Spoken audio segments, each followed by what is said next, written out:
This story is titled, My Boss Refused to Give Me a Raise While Taking Credit for My Work, so I exposed him and got him fired. Hi, my name is Rachel.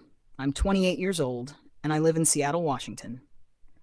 I've always been the type of person who gives their all at work. I take pride in what I do, and I believe hard work should be rewarded. But what happens when your dedication is used against you? What happens when the person who's supposed to lead and support you instead takes advantage of you? Well, let me tell you how my boss not only refused to acknowledge my efforts, but also shamelessly stole my work and presented it as his own. And when I finally stood up for myself, he thought he could silence me. But I had other plans. I started working at this marketing firm about 3 years ago. It wasn't a dream job, but I liked the work, and I was really good at it. I handled campaign strategies, client presentations, and social media growth. All the things that helped the company shine. I was ambitious, always staying late, going the extra mile, and delivering results that made a real impact. My boss, Mark, was one of those guys who looked good on paper but was completely useless in reality. He was charming in meetings, knew how to say the right things to impress higher-ups, but when it came to actually doing the work, he did nothing. Instead, he relied on people like me, people who worked hard, stayed late, and put their heart into their jobs.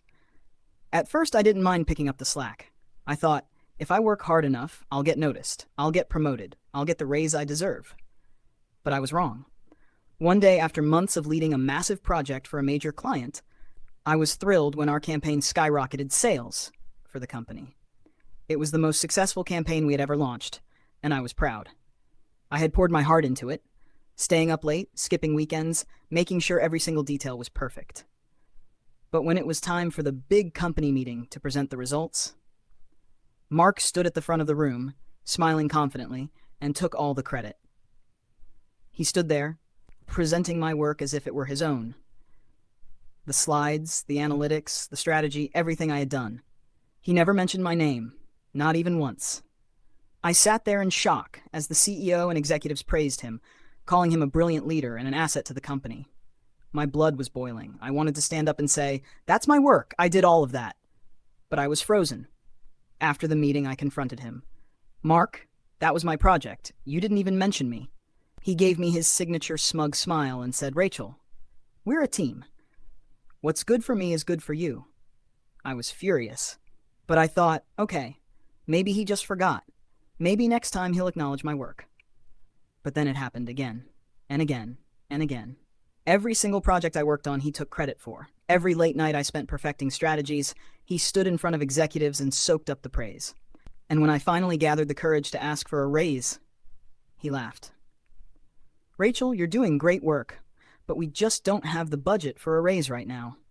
Besides, you should be grateful for the opportunity to work here." Grateful? Grateful? I was livid. But I wasn't stupid. I knew that if I quit on the spot, he'd just find another person to exploit. No, I needed to be smart about this. I needed proof. So I started planning. I started documenting everything. I kept copies of emails where I sent him reports and strategies, emails he later used to present as his own. I recorded voice memos of our discussions, where he blatantly said things like, "Let me handle the presentation. The execs don't need to know who did the real work." I even managed to get video proof. One night I left my phone recording on my desk while I was in a meeting with him. The recording captured him admitting to stealing my work and even mocking me for thinking I'd ever get credit. It was all falling into place. Then I found out about the biggest project of the year. The company was pitching a multi-million-dollar deal to a massive client, and guess who was doing all the work? Me. And guess who was planning to take all the credit? Mark. Oh, but this time, I wasn't going to let that happen. I worked harder than ever, pouring all my energy into creating the perfect presentation.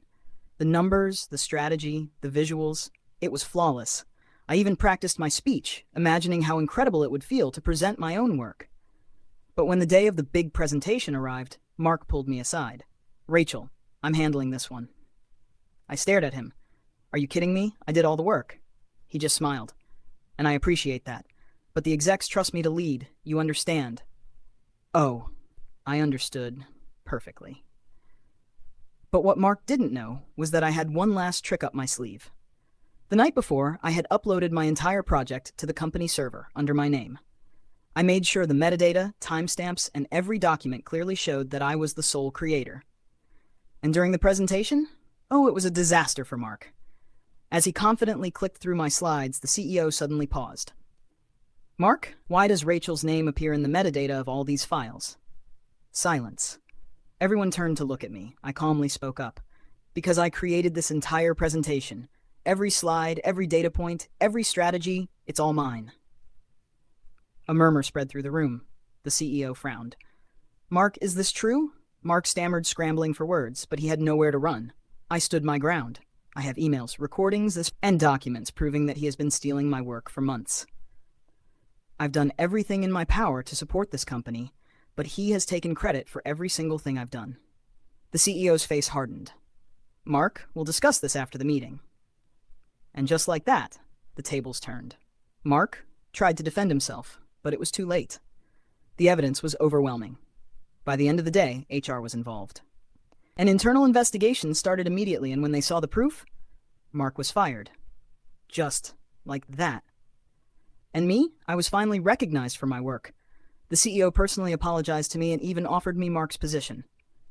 And the raise? Oh, I got way more than that. But the best part?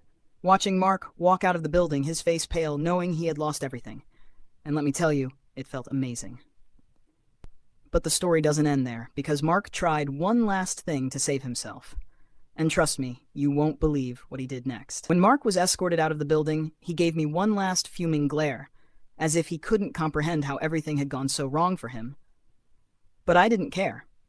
He had spent so long using people to climb the corporate ladder, people like me, thinking he could get away with it. And in the end, he didn't. But the drama wasn't over yet. The very next day, I received an email from Mark's lawyer. The email made my stomach drop. I had expected him to just walk away quietly, but he wasn't going down without a fight. The email was full of threats. He accused me of defamation, said I had ruined his career, and demanded I take back everything I'd said. He even threatened to sue me for causing him to lose his job.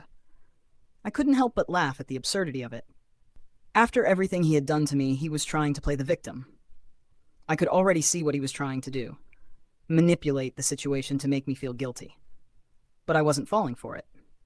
I immediately forwarded the email to HR and the CEO, letting them know that I had been receiving legal threats from Mark's lawyer. They reassured me that I had done nothing wrong. In fact, they said they had already backed me up legally. And if Mark tried anything else, I had their full support. But Mark didn't give up. A week later, I received a phone call from an unknown number. It was Mark, his voice low and filled with bitterness. "You think you've won, don't you, Rachel?" I could almost hear his teeth gritting. He continued, "I've got connections. People in high places. You'll regret what you did to me. I'll make sure you never work again in this town." I felt my pulse quicken, but I didn't let him hear my anxiety. "Mark, you've already lost. There's nothing you can do." He hung up without saying another word. And for a moment, I let the fear creep in. Was he capable of something underhanded? Would he actually try to destroy my career out of spite? But then I thought back to the evidence I had. The emails, the recordings, the proof of how he had stolen my work, how he had used me, and how he had tried to silence me. If he thought he could intimidate me, he was wrong. I had already won this battle, and I wasn't about to let him take that away from me. 2 days after that phone call, I got a call from my new boss, the CEO of the company. "Rachel, I just wanted to personally thank you for your professionalism through all of this. Mark's lawyer has backed off, and we're closing the chapter on this. We want to make sure you feel supported." I was shocked. I expected a generic thank you and some words of reassurance, but this felt different. It felt genuine. "We're not just offering you Mark's old position," the CEO continued. "We want you to head up a new division. You've proven you have the talent, the work ethic, and the integrity to lead. We're putting you in charge of a new team that will drive our future projects, and we'll make sure you're compensated for your efforts." I couldn't believe it. I had gone from being the ignored worker to someone with a future in the company, one I had earned. But there was something about that moment that really hit me. The true reward wasn't the position, or the raise, or even the recognition. The true reward was knowing that I had taken control of my own destiny. I had stood up for myself, I had exposed the lies, and most importantly, I had shown my worth. As for Mark, well, the company's investigation into him continued. They found more evidence of his unethical practices, not just with me, but with other employees as well. His manipulative tactics and dishonesty had caught up with him. Eventually, he was blacklisted from working in the industry. His reputation was completely ruined. And as much as I tried to stay above it all, I couldn't help but feel a sense of satisfaction watching his career spiral. Mark had thought he could use people, crush them under his heel to get ahead. But in the end, it was his own greed, his own arrogance that destroyed him.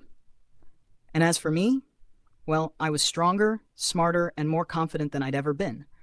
I didn't need to rely on anyone else's approval to know I was capable of achieving whatever I set my mind to. That's when I realized something. Standing up for yourself isn't always easy, but it's always worth it. If I had stayed quiet, if I had just accepted the disrespect, I would have been stuck in a cycle of exploitation. Instead, I chose to take control of my narrative. I fought back, and in doing so, I changed my life. And that's the lesson I want to share with you today. If you're in a situation where you're being taken advantage of, where someone is undermining you or trying to silence you, don't be afraid to stand up for yourself. Speak up. Your voice matters. Your work matters. And when you refuse to let people walk all over you, you'll find that the world opens up in ways you never thought possible. If you've ever had a similar experience, where someone took credit for your work or treated you unfairly, leave a comment below. I'd love to hear your story, and maybe we can share a little bit of strength together. Don't forget to like, subscribe, and hit that notification bell for more stories like this. Thanks for listening, and remember, your worth is never defined by someone else. Until next time.